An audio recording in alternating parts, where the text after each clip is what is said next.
Kung doon sa unang sesyon kanina ay tumutok yung depensa kumbaga doon sa mga ebidensya nila na nagsasabi na hindi nanggaling mismo kay dating Pangulong Duterte yung mga utos ng pagpatay. Dito sinubukan nilang gibain kumbaga yung konsepto na siya ay isang indirect co-perpetrator sa pamamagitan ng pagsasabi na walang common plan ang dating Pangulo sa mga tinatawag din na co-perpetrators o umano'y kasabwat ng dating Pangulo. Importante dito yung co-perpetrators, Jeff, dahil hindi ka naman pwedeng maging indirect co-perpetrators kung wala yung co-perpetrator. So, kumbaga sa prosesong ito ay natutulungan din ni Defense Lead Counsel Nicholas Kaufman yung ibang pinagbibintangan sa kaso. At yun na nga, sabi ni Kaufman kanina, kung yung counts 2 at 3 na patungkol doon sa drug war sa Pilipinas ay base lamang doon sa memorandum circular na nilabas ng PNP, which is yung double barrel,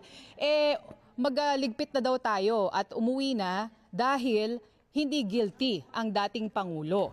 Ayon sa kanya, yung salitang halimbawa na neutralize ay hindi nangangahulugan ng pagpatay, kundi lawful incapacitation o pag-aresto.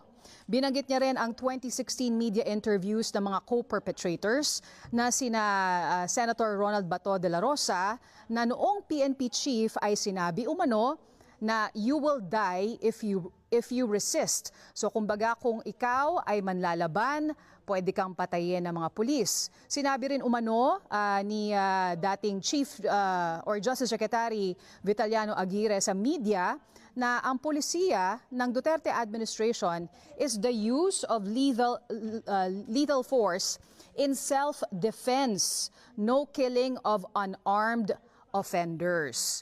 So sabi ni Kaufman, doon sa dalawang salita pa lang na yon, kumbaga na hindi ginagamit ng prosecution ay malinaw na legal self-defense lamang yung instructions mula sa taas o mula sa kay dating Pangulong Rodrigo Duterte. Ayon pa kay Kaufman, yung public statements ng co-perpetrators ay hindi maituturing na substantial o circumstantial evidence para sa isang common plan.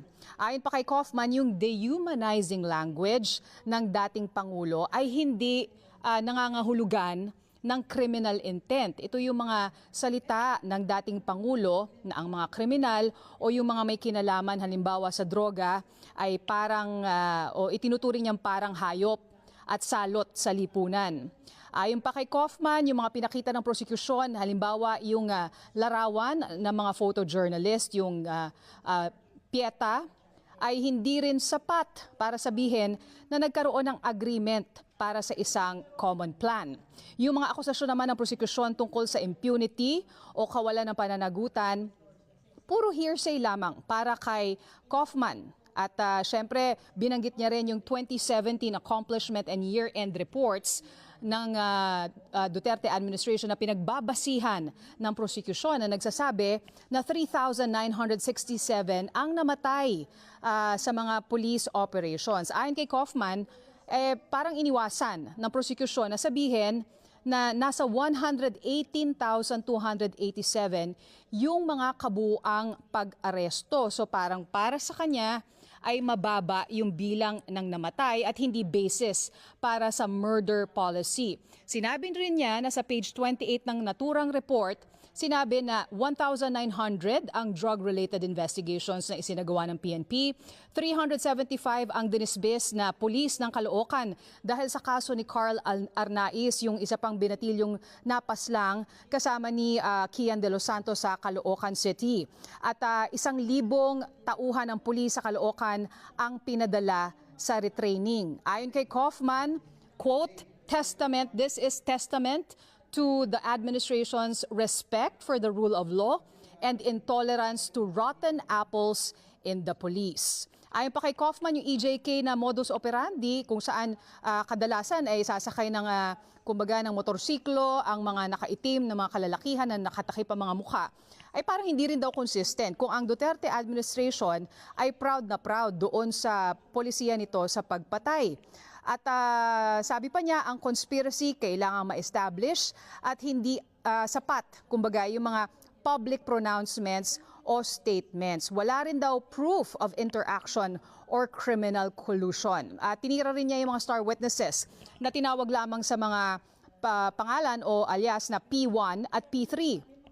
Ayon kay Kaufman, si P1 ay isang self-confessed hitman na questionin nila yung recruitment ng prosecution sa isang hiwalay na pagdinig.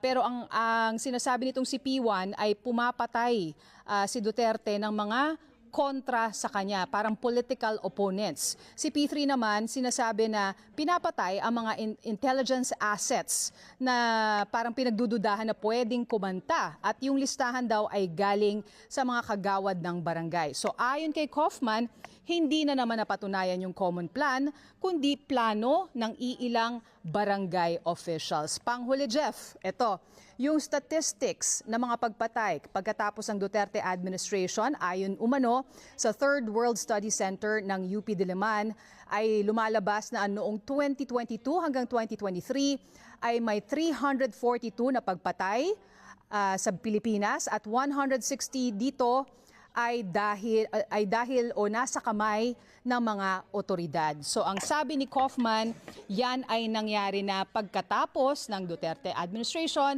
sa ilalim ng Marcos Jr. administration. Kaya ang tanong niya, bakit daw hindi ito kini-question o iniimbestigahan ng mga nagrereklamo sa kasong ito ng mga biktima ng war on drugs. Mabanggit ko lang, Jeff, na kanina sa second session, nung pagpasok namin ay nagkaroon, kumbaga nakikita namin yung courtroom pero walang nadidinig na audio. So, private session ang tawag doon na 5 minuto. May mga bagay kasi, may mga confidential information na kung sa tingin ng korte ay hindi pwedeng marinig ng publiko, halimbawa may iniingatan na seguridad ng isang testigo o mga participants nagsasagawa ng private session. So 5 minuto lamang yan tumagal at nagpatuloy na sa kanyang presentasyon si Defense Lead Counsel Nicholas Kaufman. Tinanong din natin yung mga reaksyon ng ilang biktima na nanonood. Sabi nila, puro kasinungalingan yung sinasabi ng depensa dahil yung mga sinasabi ng opisyal ng Duterte administration ay iba doon sa nakita nilang nangyari sa kanilang mga komunidad. Balik sa inyo.